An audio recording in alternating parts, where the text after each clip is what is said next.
Everyone, welcome to my channel. This is Vasundhara Singh and आज के इस वीडियो में हम क्लास 12 ज्योग्राफी के चैप्टर ह्यूमन डेवलपमेंट के एमसीक्यू क्वेश्चंस को देखने वाले हैं। So if you have seen, हमने जो है एक चैप्टर वाइज एमसीक्यू सीरीज को स्टार्ट किया है for class 12 geography, which is going to be helpful for your CUET exams as well as board exams. Okay, so it is the third video. You can check previous ones as well, and for now let us jump into the video. Our first question is development means. Options are qualitative change, negative change, increase in quality, simple change. So यहाँ पर आपका correct answer हो जाएगा option number A, qualitative change. ठीक है.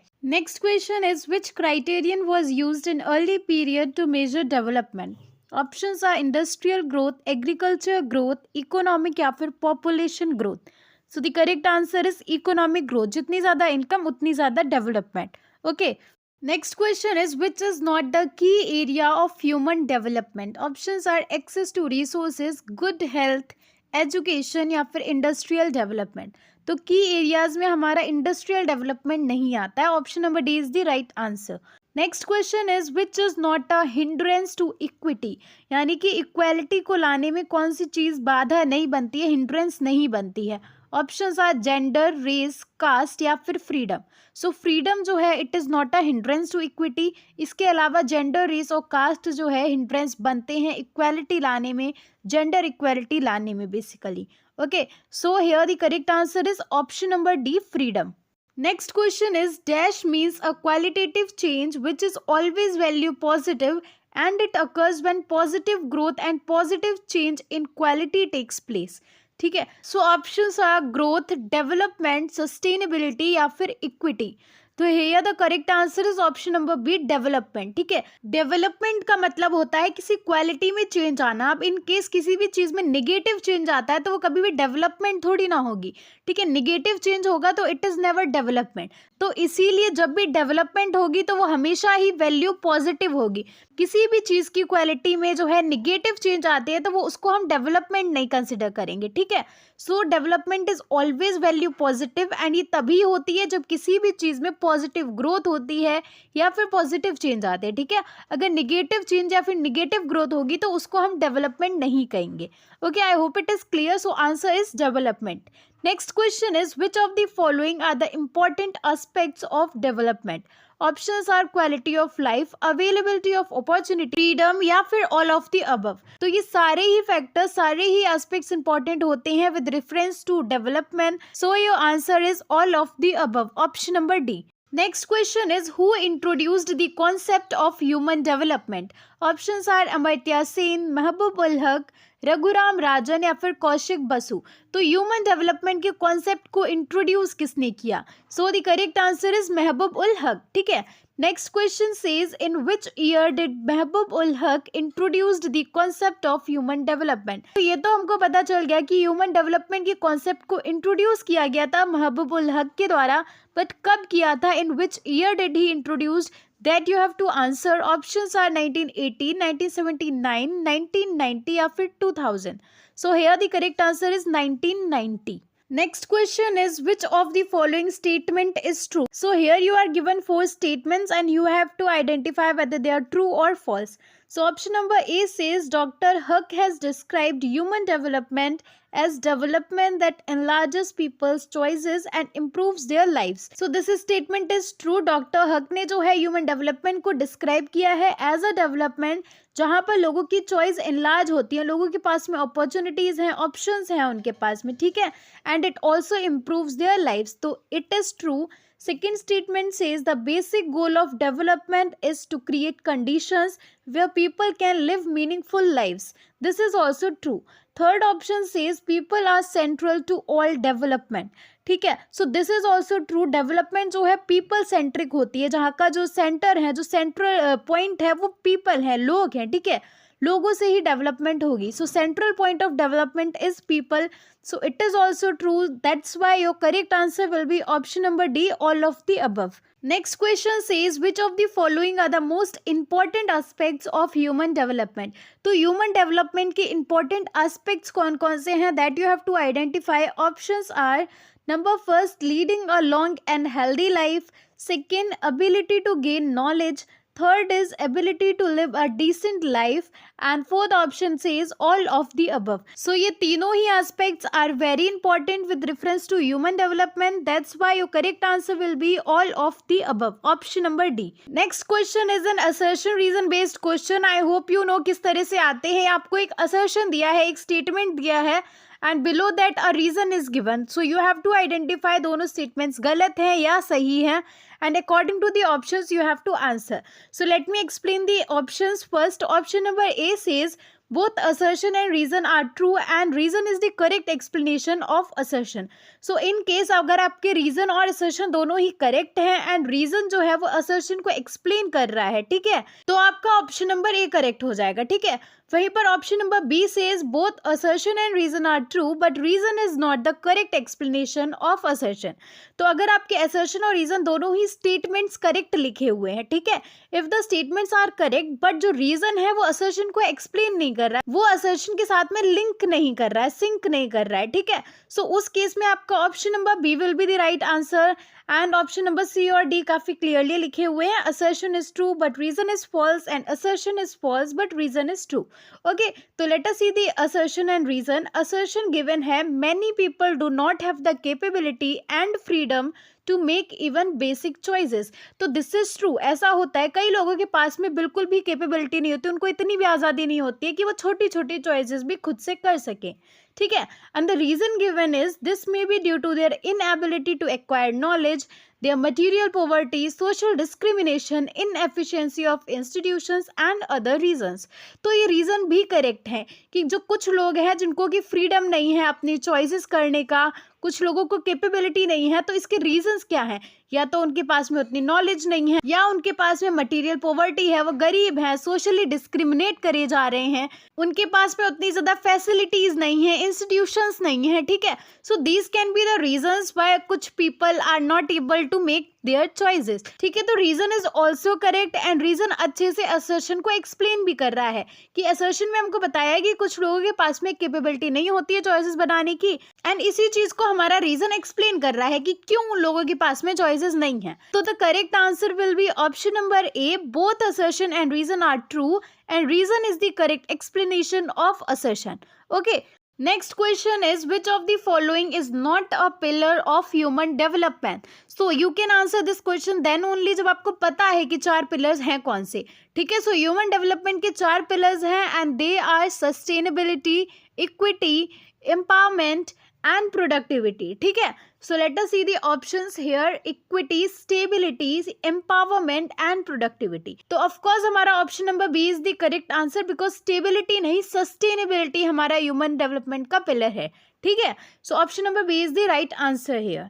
Next question says which pillar of human development supports the idea of making equal access to opportunities available to everybody, ठीक है. सो आप अगर स्टेटमेंट को समझ पा रहे हैं, यहाँ पर बताया गया है कि कौन सा पिलर ये बोलता है, कौन से पिलर का मतलब ये है कि सभी को इक्वल अपॉर्चुनिटीज मिलनी चाहिए. तो of course the answer is equity. Equity का मतलब होता है हर किसी को इक्वल अपॉर्चुनिटीज का एक्सेस होना चाहिए, ठीक है. So here the correct answer is option number A. Next question is which of the following is not true. So statements given है and you have to answer कौन सा गलत है, ठीक है, ट्रू नहीं है. सो ऑप्शन नंबर ए से sustainability means continuity in the availability of opportunities, ठीक है. तो सस्टेनेबिलिटी का मतलब यही होता है कि आपको जो अपॉर्चुनिटीज़ मिली हैं वो कंटिन्यू रहें, हमारी जो फ्यूचर जनरेशन है, अपकमिंग किड्स हैं, उनको भी वो अपॉर्चुनिटीज़ मिल सकें, right. Second statement says sustainable human development means that each generation must have same opportunities. So this is also correct, ठीक है. So I guess there is some mistake. Question ये होना चाहिए था which of the following is true, ठीक है. So just make a correction. यहाँ पर आप देखते हैं कौन से statements correct हैं. So both the statements are correct. Sustainability का मतलब ये होता है कि opportunities जो मिल रही हैं हमें वो continue रहें, मिलती रहें आगे तक, ठीक है. And second statement says sustainable human development means each generation must have same opportunities. हर generation पॉपुलेशन के पास में जो है सेम अपॉर्चुनिटीज होनी चाहिए.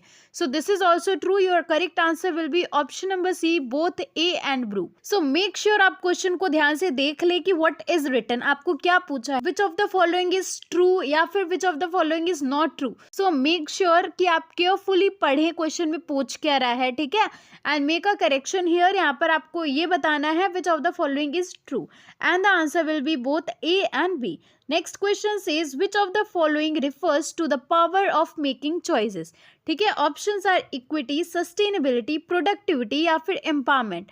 सो here the correct answer is empowerment. Empowerment का मतलब होता है कि लोगों के पास में इतनी क्षमता होनी चाहिए, इतनी ताकत होनी चाहिए, इतनी पावर होनी चाहिए कि वो चॉइसेस बना सकें, वो अपने फैसले ले सकें.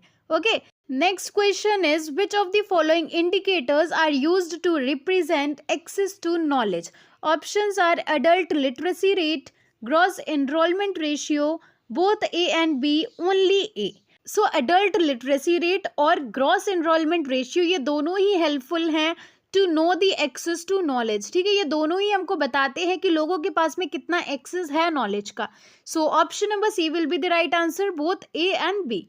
Next question says which index measures attainments in human development.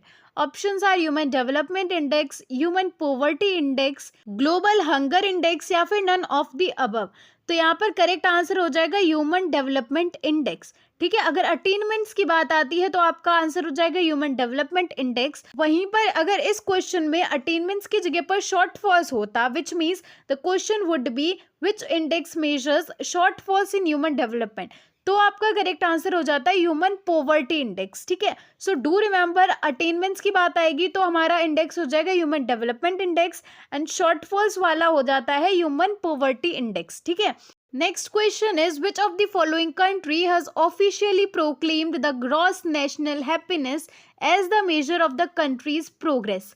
सो कौन सी कंट्री ने ऑफिशियली प्रोक्लेम किया है कि ग्रॉस नेशनल हैप्पीनेस को एक मेजर कंसिडर करना चाहिए एज द कंट्रीज प्रोग्रेस. ठीक है, अगर कंट्री प्रोग्रेस कर रही है तो उसका एक इंडेक्स, एक मेजर ये भी होना चाहिए ग्रॉस नेशनल हैप्पीनेस. सो किस कंट्री ने ये प्रोक्लेम किया है? Options are China, India, Bhutan या फिर पाकिस्तान.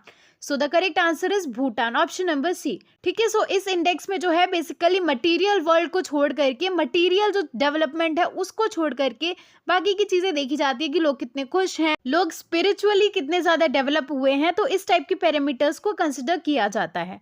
ठीक है, next question is which approach of human development looks at human beings as beneficiaries or targets of all development activities. Options are income approach, welfare approach, basic needs approach, capability approach. So here the correct answer is welfare approach. Okay, option number B will be your answer. Next question, which of the following approach was prepared by International Labour Organization? Options are welfare approach, basic needs approach, income approach या फिर capability approach. सो ILO यानी कि international labour organisation ने किस approach को propose किया है? So answer is basic needs approach, option number B. अगला क्वेश्चन है which approach is associated with professor Amartya Sen. Options are basic needs approach, income approach, capability approach या फिर welfare approach. So here the correct answer is capability approach. Capability approach से जो है अमर्त्य सेन को associate किया जाता है, लिंक किया जाता है. ठीक है, next question is again an assertion reason based question. So the assertion says since 1990 the United Nations Development Program UNDP has been publishing the Human Development Report every year. So it is true, 1990 से जो है UNDP हर साल एक report को तैयार करता है as human development report. ठीक है, so assertion is very true, statement correct है हमारी. Let's move to the reason. तो रीजन कहता है the human development index and the human poverty index are two important indexes to measure human rights used by the UNDP. तो देखो statement तो ये भी बिल्कुल करेक्ट है. ठीक है, ह्यूमन डेवलपमेंट इंडेक्स और ह्यूमन पॉवर्टी इंडेक्स जो है दो इंपॉर्टेंट इंडेक्स हैं, लेकिन ये दोनों जो स्टेटमेंट हैं ये आपस में लिंक नहीं कर रही हैं, ना ही ये जो रीजन में स्टेटमेंट गिवन है ये असर्शन को एक्सप्लेन कर रही है.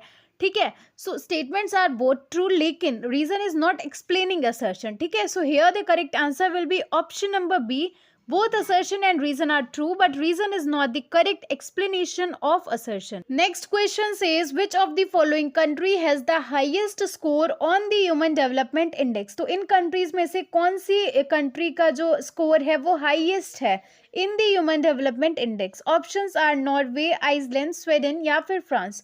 So the correct answer is Norway, option number A. And here we are done with the questions. I hope you enjoyed practicing. If you like the video, give it a thumbs up, subscribe to my channel, share among your friends, and हम मिलेंगे हमारे next video में with another bunch of questions. तब तक रुक जाना नहीं तू कहीं हार के।